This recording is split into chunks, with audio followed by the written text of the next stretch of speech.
and I'm starting to do Asian dynasties as well.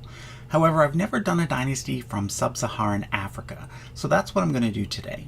In this video, I'm going to be showing you the family tree of one of the most interesting dynasties in world history, the Solomonic dynasty of Ethiopia. One of the things that makes this dynasty so interesting is that it claims to be rooted in the very distant past. The name Solomonic comes from King Solomon, so that's where I'm going to start. Now keep in mind that this first part is based on religious tradition, not verifiable history, but we'll get to history soon. So when I say King Solomon, I mean the same Solomon that is a character in the Bible. According to Judeo-Christian tradition, he was the son of King David and was the one who built the first temple in Jerusalem. Now there's a story in the Bible in 1 Kings chapter 10 that mentions a certain queen of Sheba who came to visit Solomon because she had heard of his great wisdom. According to that account, they talk for a long time, exchange some very expensive gifts, and then she returns home. But according to Ethiopian tradition, that's not all that happened. According to the Kebra Nagast, which is kind of Ethiopia's national origin story, the Queen of Sheba was named Makeda, and she had relations with Solomon during her visit. When she returned home, she gave birth to Menelik, who became the first king of Ethiopia. Menelik later goes back to meet Solomon as an adult and steals the Ark of the Covenant and brings it back to Ethiopia. The Ark of the Covenant is that golden box featured in the Indiana Jones movie Raiders of the Lost Ark. It supposedly held the 10 Commandments inside, so if you want to find the Lost Ark, you might want to start in Ethiopia. But let's get back to the dynasty. In ancient times, Ethiopia was known as the Kingdom of Aksum, and Menelik was supposedly the ancestor of their kings. This brings us to Za-Hakala, the first historically known monarch of Aksum. He lived in the 2nd century CE or AD, which is when the Roman Empire was at its height. During this time, Aksum became a great empire. It lasted about 800 years, and we know the names of many of its rulers. All of these rulers were thought to be descendants of Menelik. The last emperor of Aksum was Dil-Naod. According to oral tradition, he was supposedly defeated by an evil queen named Gudit, who had all the male members of the royal family killed. She was then followed by the Zagwe dynasty, which went on to rule Ethiopia for about 300 years. The first emperor of that dynasty married the daughter of the last emperor of Aksum in order to provide continuity. But in 1270, the Zagwe dynasty was defeated by this individual here, Yakuno Amlak, and this is where the Solomonic dynasty begins historically. Yakuno Amlak claimed that the last emperor of Aksum actually had a son who escaped Gudit's massacre and was hidden away.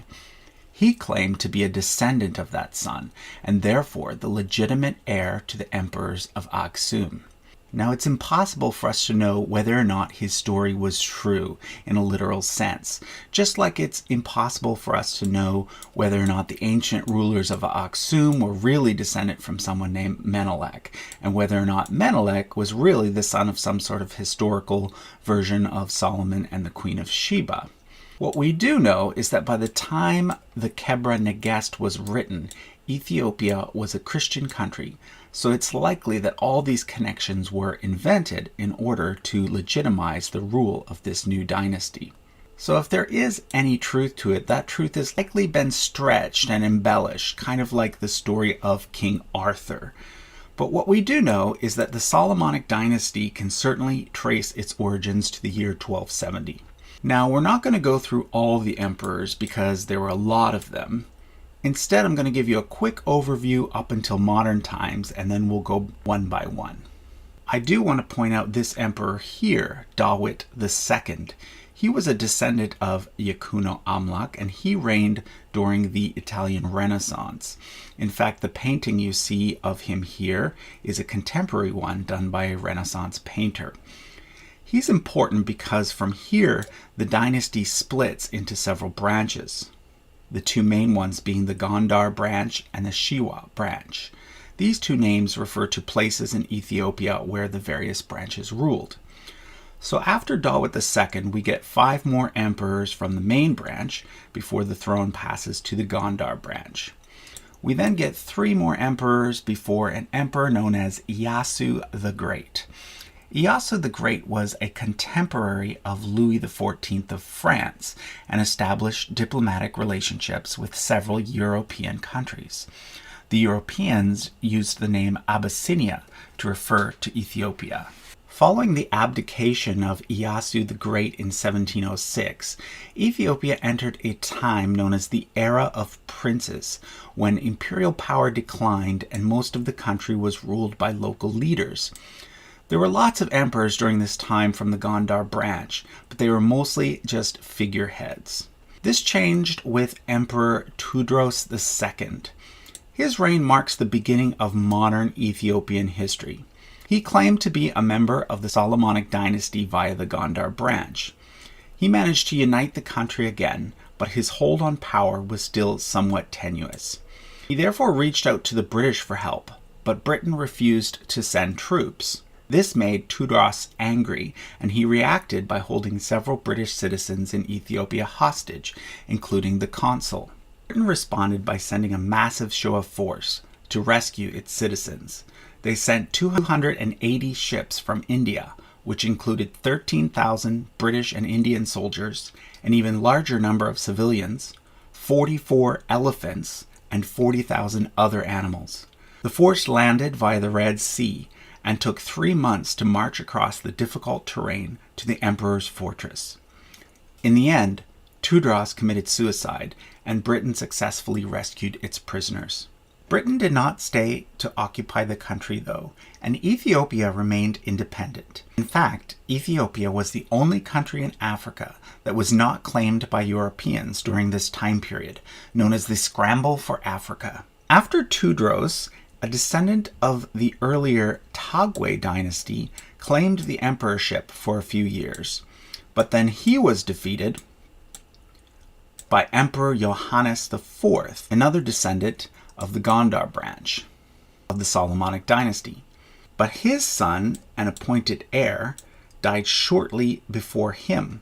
So after Johannes IV, there was a power struggle. Ras Mengesha Johannes, previously known as the nephew of the emperor, but after the emperor died, it was claimed that he was actually the emperor's son. However, Menelik II, a descendant of the powerful Shiwa branch of the Solomonic dynasty, won the power struggle and became emperor. He is the last confirmed male line ancestor of the Solomonic dynasty. Early in his reign, the Italians attacked Ethiopia, but the Ethiopians were able to successfully defend themselves. Because Menelik II had only daughters, the throne passed to his grandson, Iyasu V.